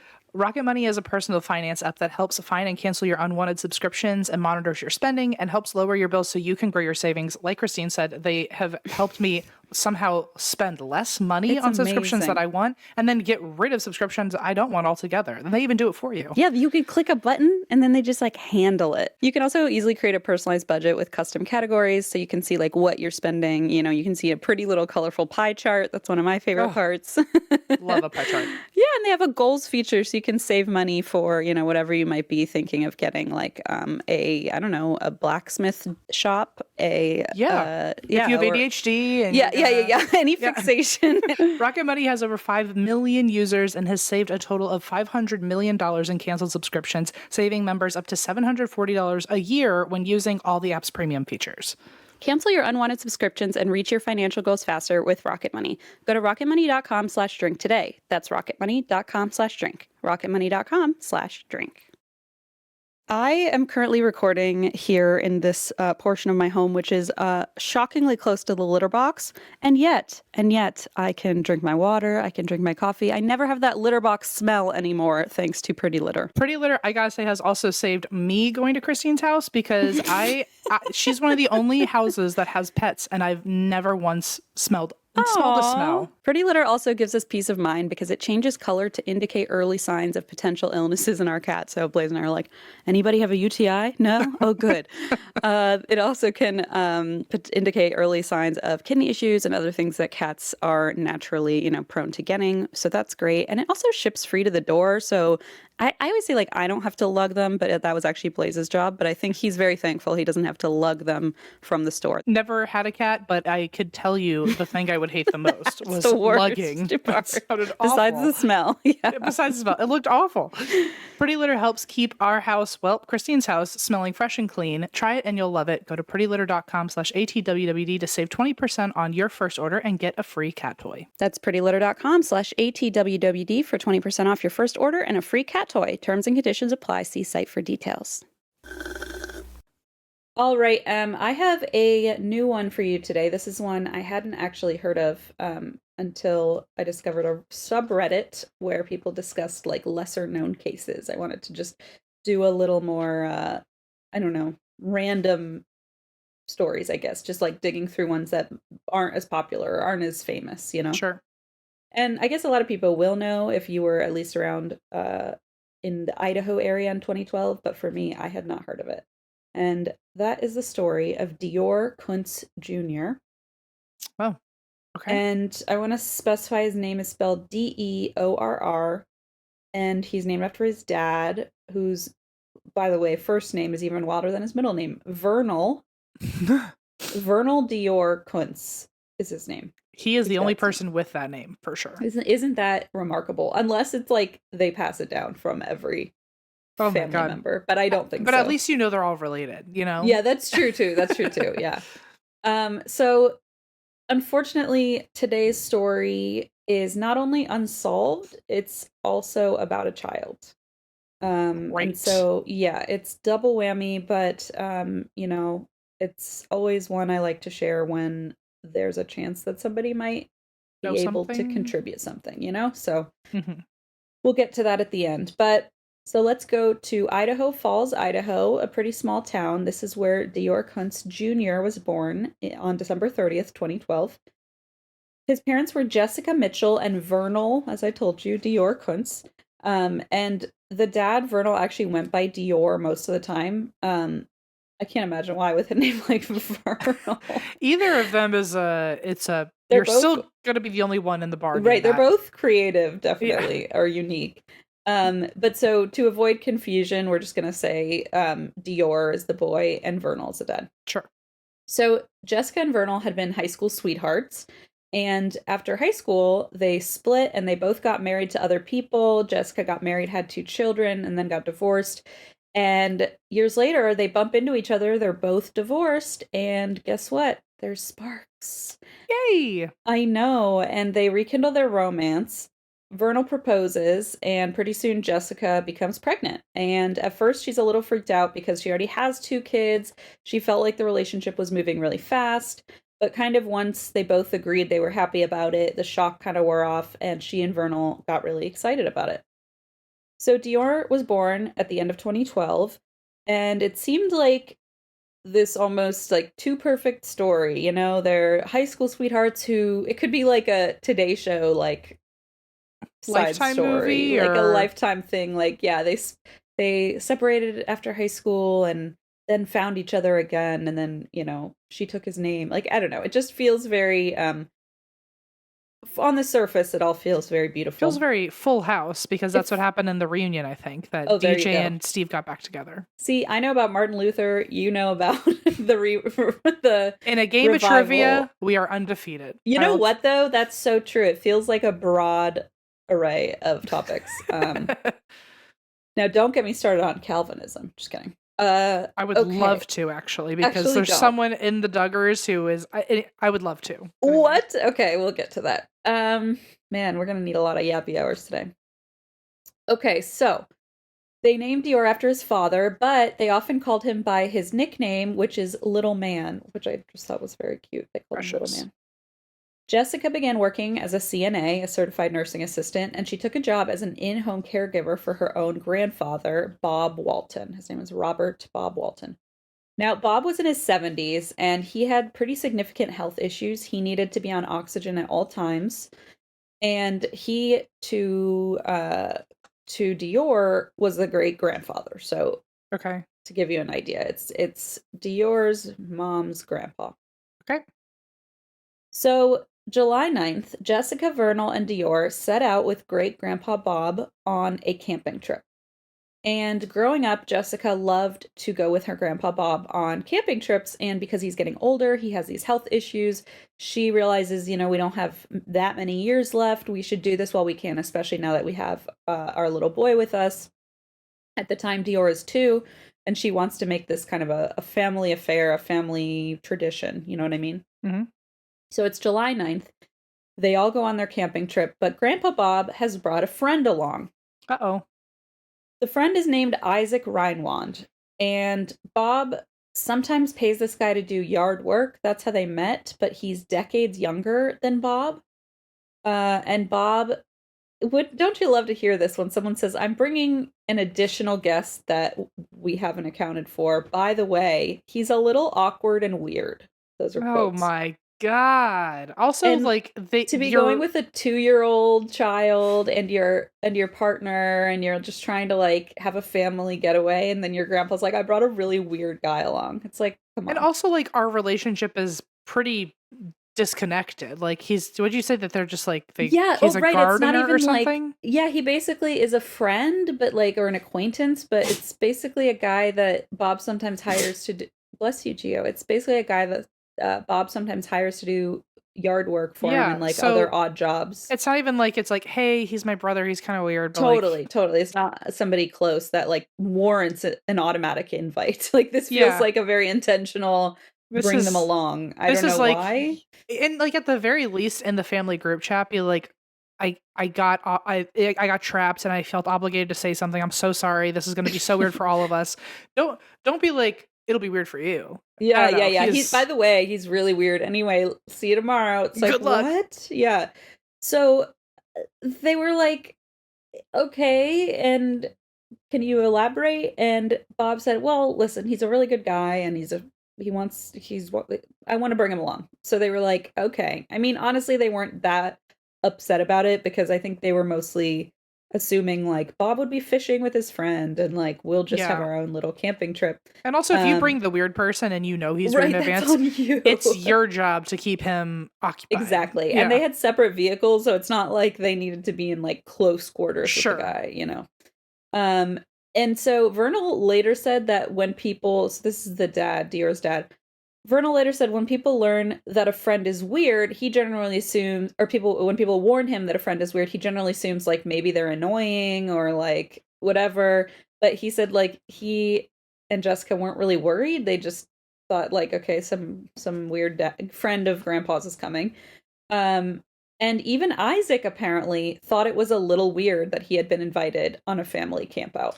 Oh, right. I definitely thought that he like pushed to like join. Isn't or something. That strange, right? Like I was like, that's a weird little like tidbit that even he felt strange about the invite. Interesting. And so they arrived to the Timber Creek campground in Salmon Chalice National Forest later that evening. It was after dark, so they pretty much went straight to bed. The forest itself spans 4.3 million acres in Idaho, and it contains 2.3 million acres of the Frank. Okay, now this is the name that I had to Google, and I went on a whole nother rabbit hole about this. This apparently the largest uninterrupted wilderness area in the continental United States is here. It's called the Frank Church River of No Return Wilderness Area. Wow. Okay. Like who approved that name? So like, there was a meeting at some point. Would you like to know? Yeah.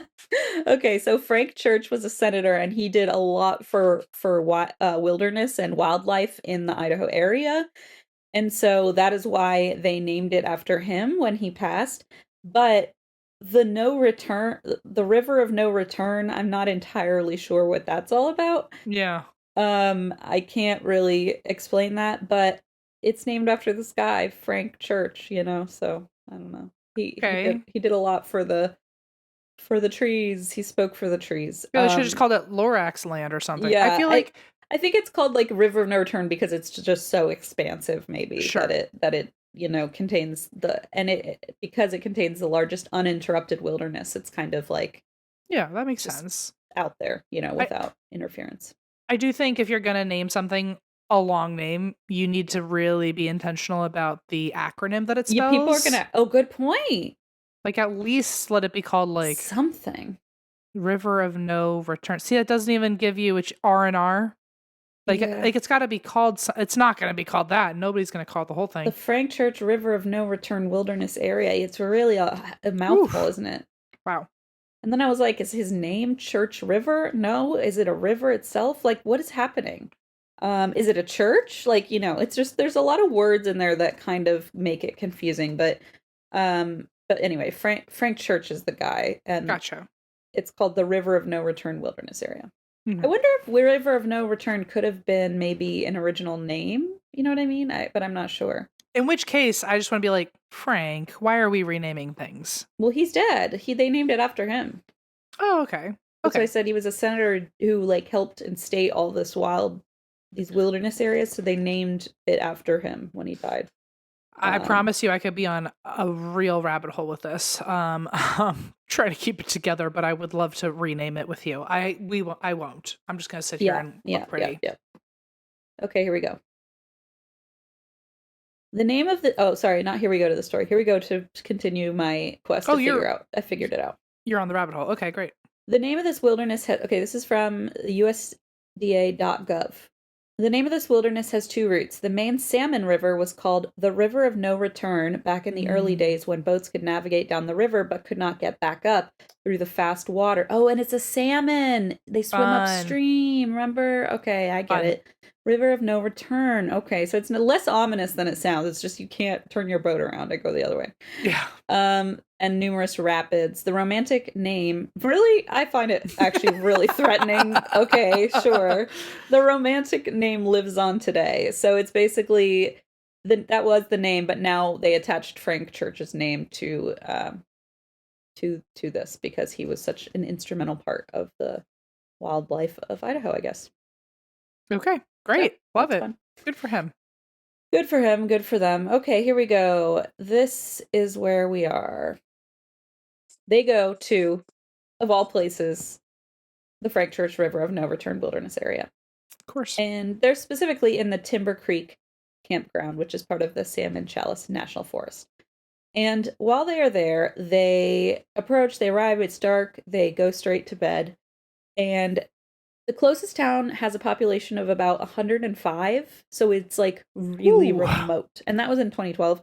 So very, very, very small town, and it's over 100 miles northwest of Idaho Falls. So just under 2 hours by car. So basically the nearest town is just under 2 hours from where they live. So they're out there. The final 7 miles to Timber Creek is an unpaved, extremely rugged road. Drivers have to go very slow, especially in the dark, to avoid speaking of boulders, that are embedded in the ground. Oh my God. Hopefully not in a person who witnessed an exorcism hundreds of years ago. The Timber Creek campground was a large opening at the end of the road, basically a field surrounded by trees. It's almost like a dead end, like open space. Sure. And it has a picnic table and a fire pit. And about 50 feet from the campsite, there's a small stream where campers can go fishing. And Grandpa Bob loved to go fishing. Of course. So Isaac pitched a tent. Bob slept in a trailer. Vernal, Jessica slept with Dior in the back of their vehicle. The next morning, Jessica realized she started her period. Rough timing. Whoops. So she needs to go back to the town, Leodore, with Vernal and Dior to buy menstrual products. Mm-hmm. Now, is this the town that's 2 hours away? No, I'm sorry. Their own town is 2 hours away. The nearest town just has a town. It's a town of 105 people. It's about. Oh, gotcha. It's called Leodore, or Leodore. I'm not sure. So they go to Leodore to buy tampons, and as they're on the way, Vernal decides, actually, wait, no, I need to get diesel first for the truck, which I'm like, that feels like maybe the priority should be the other way around, unless you're like really Classic, out of man. gas. But yeah, I felt weird. So essentially, Vernal decides they want to get Diesel first. So he goes on a hunt, but it's not like he knows where it is. So he goes on a hunt for Diesel, and he's driving around this tiny town searching for a gas station that has Diesel. Apparently Leodor's like a one road town. So when he doesn't see any options, he kind of drives out of the road a bit to see if there are other gas stations nearby. Then he turns back. Jessica says they searched for an hour before finally finding a Diesel stop. Ugh. Now, I want to specify, just as a side note here, that it's been later, I believe it was on Crime Junkie that I heard them explain that one source said, there's no way you can get lost in this town. It's a one-road town. You're not... Sure. You would find what you're looking for pretty quickly. That's just a side note that I had heard from a source. So very much hearsay, but I just want to point it out. Okay. They chatted with the gas attendant. This is how the story goes. They chatted with the gas attendant who noticed Dior in the truck and said he really liked kids and, played with him, played peekaboo with him or whatever while Vernal gassed up the truck. So later, finally, they're back at the Stage Stop, which is the name of this little store to get tampons. Jessica notices that there's this kind of older guy sort of leering at Dior, the baby, as they're shopping. Yeah, and she says he just stared so long that she got really uncomfortable and he gave her the creeps. So as she left the store, she kind of made note of this black Jeep that was parked outside and she just assumed that belonged to him. She loaded Dior into the truck with Vernal and they made it back to the campground at around 1 p.m. Isaac and Bob had been busy fishing, and they had quite a catch to show off, so Jessica and Vernal followed Isaac to the creek and said, here, why don't you show us where the best fishing spot is? Dior was going to go with his parents and Isaac, but he seemed indecisive, and Bob was finished fishing and just sitting in a chair with his oxygen tank, and Jessica said, hey, if you want to come with us, you can, otherwise you can stay here with Grandpa Bob. And apparently Dior had candy at the campsite, so he said, I think I prefer candy to fishing. I think I know my priorities here. I think I have them straight. And he decided to stay with great Grandpa Bob. So he turned back, and Jessica watched him make his way back to Grandpa Bob, and she went off with Vernal and Isaac to go look at the fishing spot. Mm-hmm. So 15 to 20 minutes later, Vernal walks back to the campsite. He wants to go get Dior and bring him to the stream because there are these little minnows in the stream and he wants to show Dior the minnows. But as he's looking around, he sees Dior's toys, but Dior's not there. Vernal asks Bob where Dior is, and Bob seems confused. And he says, Dior was playing right over there behind my chair. And every couple of minutes, I would just glance over and check on him. I have no idea how he could have disappeared so suddenly. Oh. It all takes is 1 second. Literally, and this is nightmare fuel, right? So this is a wide open space. Dior was wearing a pair of loose, oversized boots, so they're thinking, okay, he couldn't have gotten that far. He's only 2 years old. So they start looking immediately. They're becoming increasingly panicked. Of course, Jessica hears Vernal scream, shouting. Mm-hmm. So she rushes back and joins in the search. And Isaac eventually notices, okay, there's a commotion. So he comes back from fishing and says, what's going on? And Bob says, we can't find Dior. He disappeared. And so now Isaac is like, wait, what? He was just here a minute ago. Everyone's just completely perplexed and confused. And the guilt that he probably feels too of I was supposed to have eyes on him. Yeah. Exactly. And he has oxygen. So physically, it's really hard for him to even be in a state to catch him, right? If he goes off running. Exactly. So, of course, the campsite is too remote for a cell phone signal back in 2012. So Vernal gets in the truck and he drives down the road until he finds enough service to call 911. Jessica manages to get a signal at the campsite and calls her mom.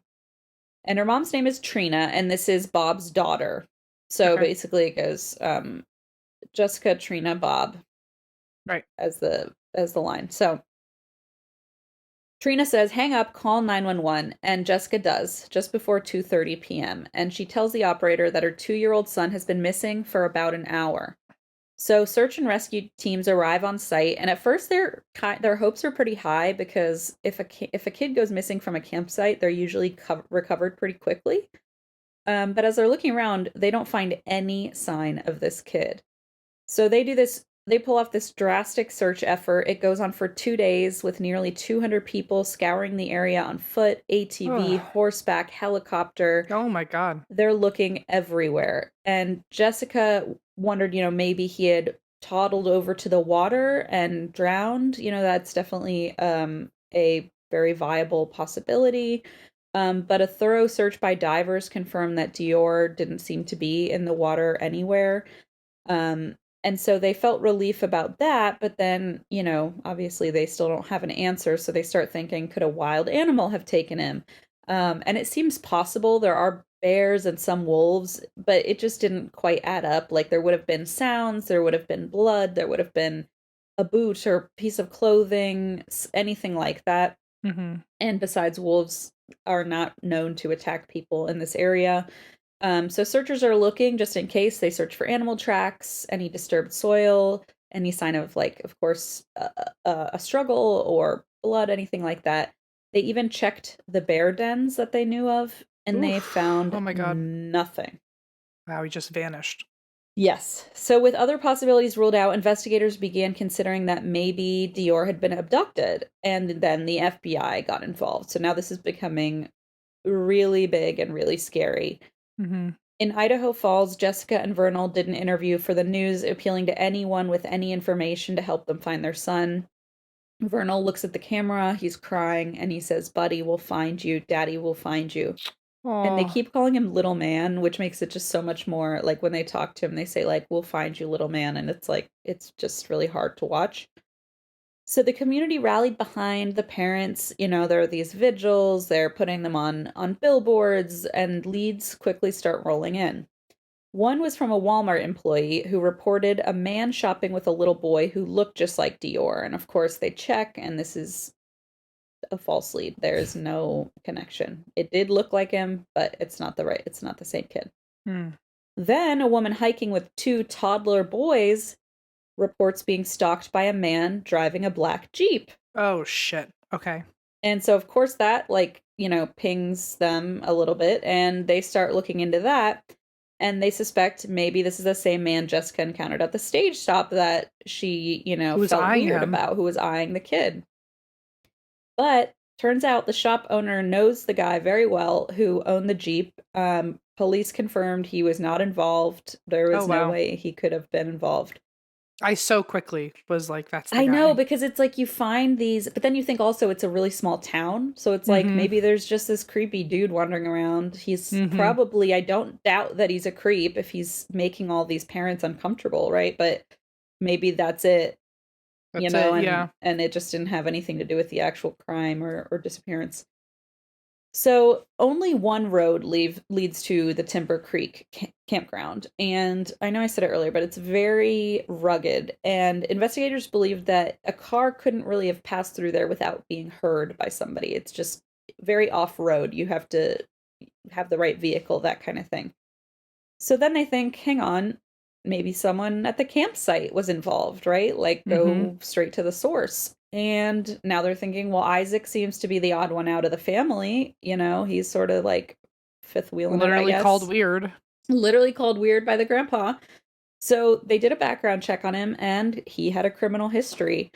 And his criminal history included an assault and battery charge. So now they're thinking, well, this guy has a past of violence, this is a red flag. And as information is coming out, of course, the public picks up on this. And of course, now there's this guy who's not in the family who got taken. And so it seems like the perfect fit, right? Like, this beautiful family goes on a trip and they bring this weird guy, and now he abducts a child. And so basically public opinion turns against Isaac pretty immediately. Mhm. But in the original stories, Jessica, Bob, and Vernal all agreed, like, their storylines all matched up, that Isaac was fishing at the stream when Dior disappeared, because they went to go meet up with him.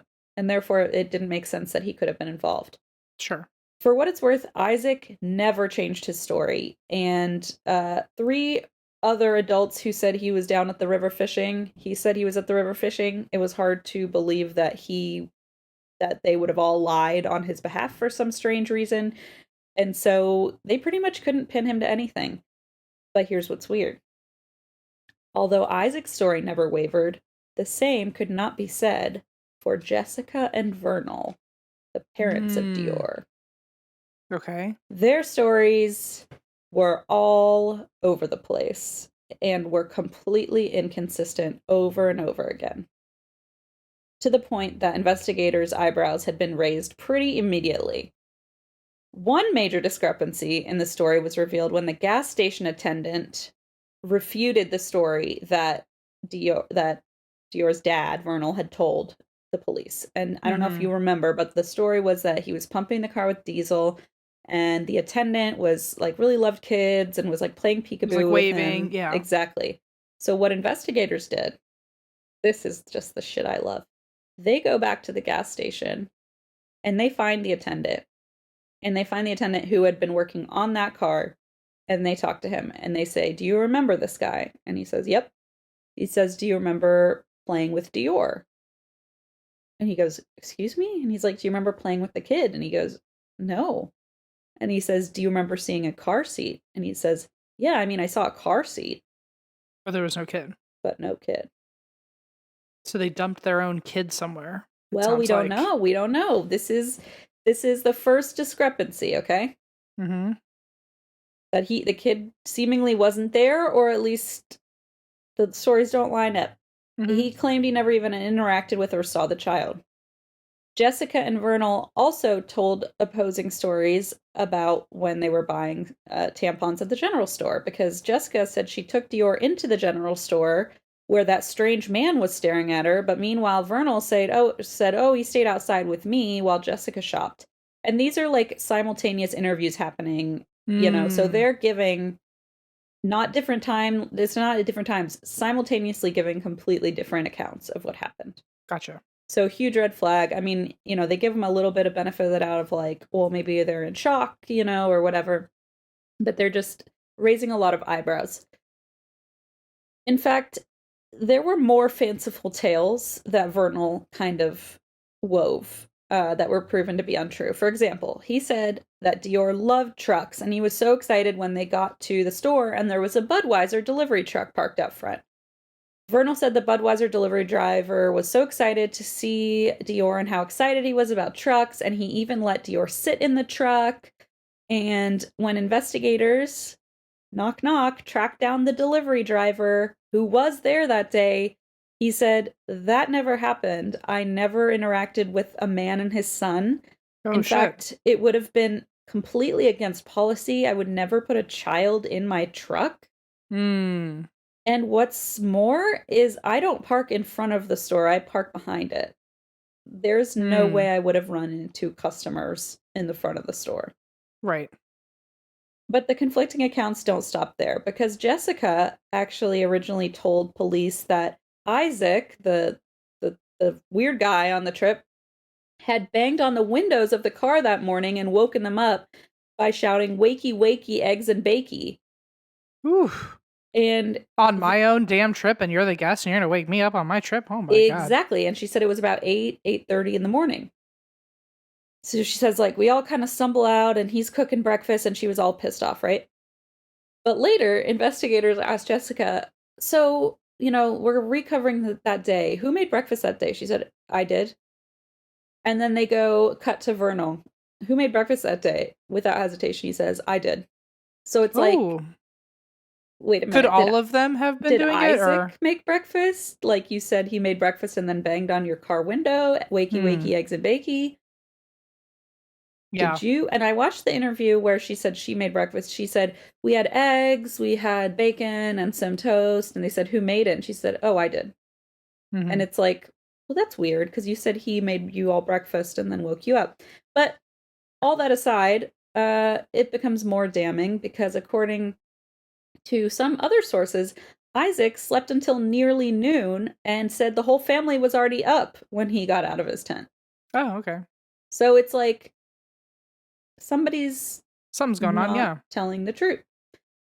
Investigators considered that the trauma of losing your child, the shock of this all, might explain like why these memories are conflicting, like who woke up first, who made breakfast. Yes, those could be simple confusions, or like you said, maybe they both contributed and so they misspoke. But the more elaborate stories like the gas station attendant, the delivery driver. It just was a little more difficult to explain, like why somebody would lie about that. And my thinking is he used partial truths, right? Like he saw a Budweiser truck, and to make it sound believable, his story, he was like, "Oh, we saw the Budweiser truck, and Dior loves trucks." He like got to, and then I bet you the police asked, "Did you interact with the truck driver?" "Oh Sure, yeah, he sure. saw me." Like, I bet you he's just telling these truths, not thinking they're literally going to find the truck driver who delivered Budweiser that morning. You know what I mean? Yeah, I Like, think they underestimated that there's only 100 people. They could have interviewed everyone that exactly. day. So it's sort of like anybody you kind of point to, like, it's pretty easy to clear them. And it's very weird that you're lying about it, like that you're making up stories. Whether or not you did anything nefarious, it's very strange that you're Mhm. making up like, "Oh, he like held my son and put him in the truck," and the guy's like, "What the fuck? No. Like, I would never do that." Hmm. It's just weird. Stories continue to diverge the more that Jessica Vernal, and we haven't quite heard from great grandpa Bob yet either, as far Right, he's as just sitting there with his oxygen with his mask on. oxygen going, huh? It's like Apparently last we heard. weirdly, he was like, I just lost the kid and I thought it couldn't get worse, and now everyone's a suspect. Yeah. Now we're all in the middle of it. We're in the thick of it. So speaking of Bob, Bob said to police, no one asked him to watch Dior. Oh, He said Jessica never insisted, and she didn't say it like, oh, she's lying. He said like, they said, "Do you remember Jessica, your granddaughter, asking you to watch Dior?" And there's this like really long pause where he's like really thinking, and he goes, "I don't." So hmm. really, he does not remember anybody asking him to watch Dior while the group went to the creek with Isaac. In the end, the Oof. entire day has become this sort of like mismatched timelines. Everything's off. If you move one piece, the whole thing falls apart. Hmm. Somebody's lying. It's hard to tell who. It's very convoluted. The only person, seriously, who's remained consistent is Isaac. And he told reporters that federal and local investigators requested he not share any more information with the media because it's still an active investigation. Sure. But by the way, later Jessica claimed that she suspected Isaac suddenly, like in a later interview. She said, and I don't understand this exactly, but she said that she saw him carrying a shovel with blonde hairs that belonged to her son on the end of the shovel. And it feels like you just didn't mention that like sooner. Or if it just happened, why, like, what can we do? And so when they asked, like, Yeah. can we get access to this or anything? All it says is the wind blew them away. I don't know if she claimed the wind blew them away. I don't know if like Interesting. there's if I don't know quite what happened there, except that Jessica. It's just worth noting that even though Jessica originally said we followed Isaac to the river and left Dior with Grandpa, now she's suddenly like, oh, he had a shovel with my son's hair on it. It's just Well, damn, strange. this poor Isaac guy, he was already picked and primed to be the weird guy and Yep. he's just like, I literally didn't do anything. That's kind of why I called him the weird guy, because I'm like, he just gets such a like that's what becomes his whole persona in the media, etc. Like any especially when he documentary, he's especially when like he the felt original weird suspect. already. Like Yeah, he exactly. about even going, he was like, I shouldn't have gone. And now Exactly. And like he obviously shouldn't have, right? Like and it then he had just to hear feels everyone on Earth call him weird. And he's like, I am the least he fucking goes, weird well, person they here. did call him weird. And it's like, hang on. He's the only one telling the truth here, right? Like, I don't Yeah. know. Or at least sticking to his story.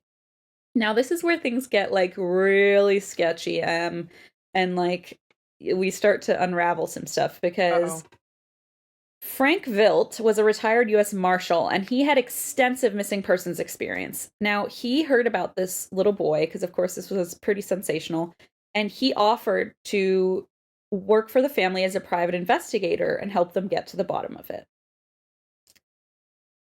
But shortly after beginning working on the case, he abruptly removed himself from the case, submitting a resignation letter Uh-oh. to the family. And at first, that resignation letter was not public, but it was later made public by him. And this is what the letter said. Here's an excerpt.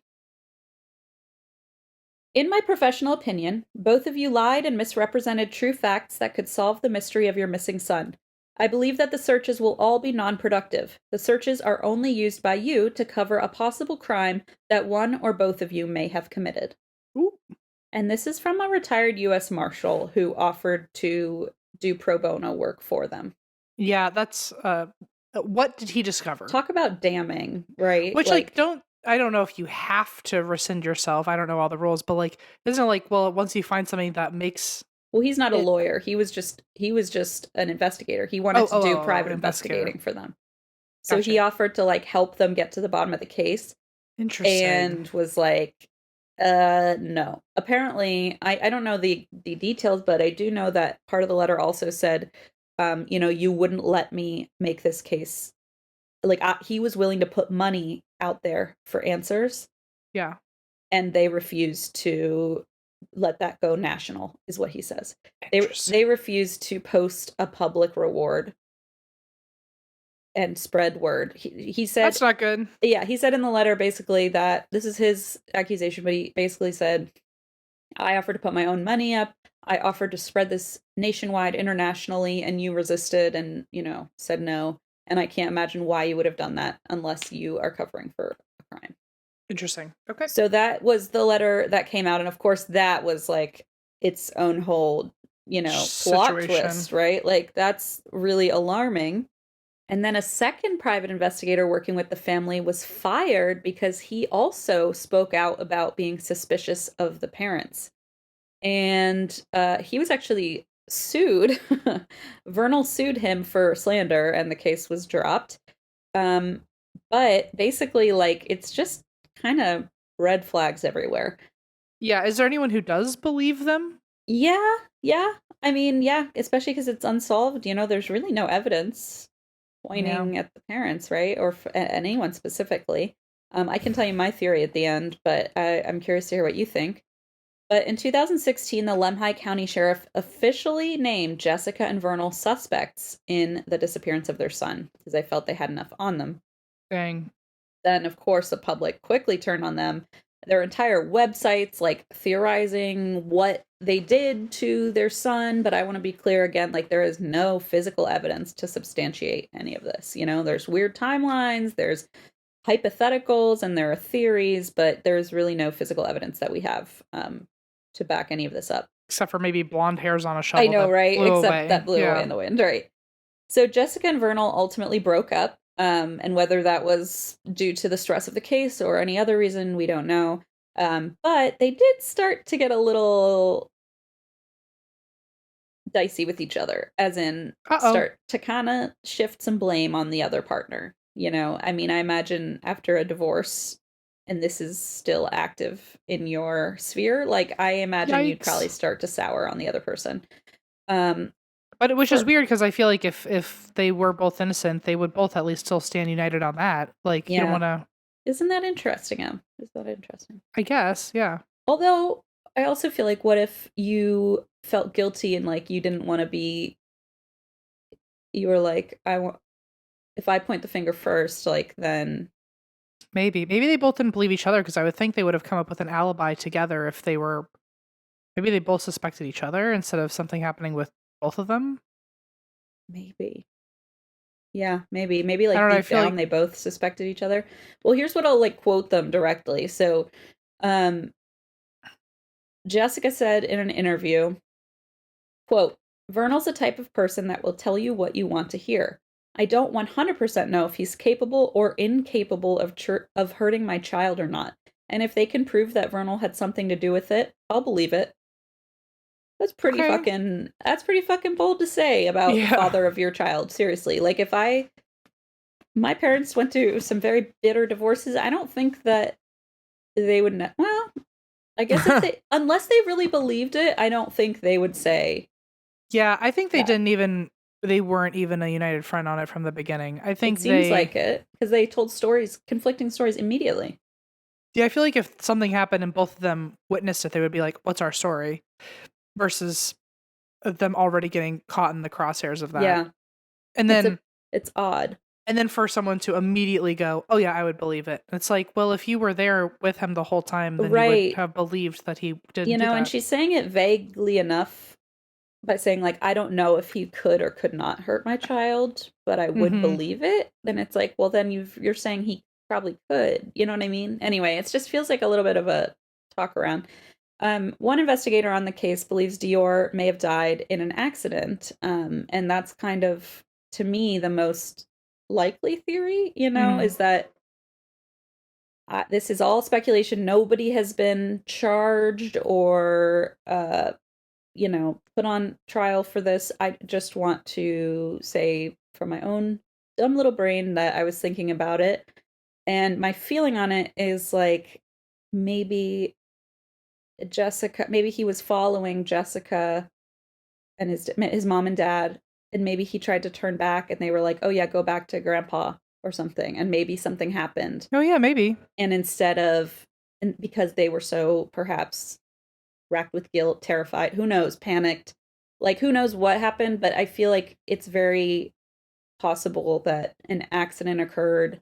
Either one of them felt responsible and panicked and tried to turn the story into a little bit more like, no, we left him with grandpa, remember? And grandpa's like, I don't remember you leaving me with, you know what I mean? Like, yeah, maybe there was some communication that didn't get through, and who knows? But I feel like the most likely thing is maybe an accident. I don't know. Do 2-year-olds freak out if like someone they don't know grabs their hand and walks them away? Because like, would we have heard a sound if someone else took him? So that was one of the abduction theories, but that road is so isolated that like that's what they were saying, is that you would have heard a car. Right. There's no way that somebody, I mean, unless I guess they like bicycled there, but it just feels like unlikely.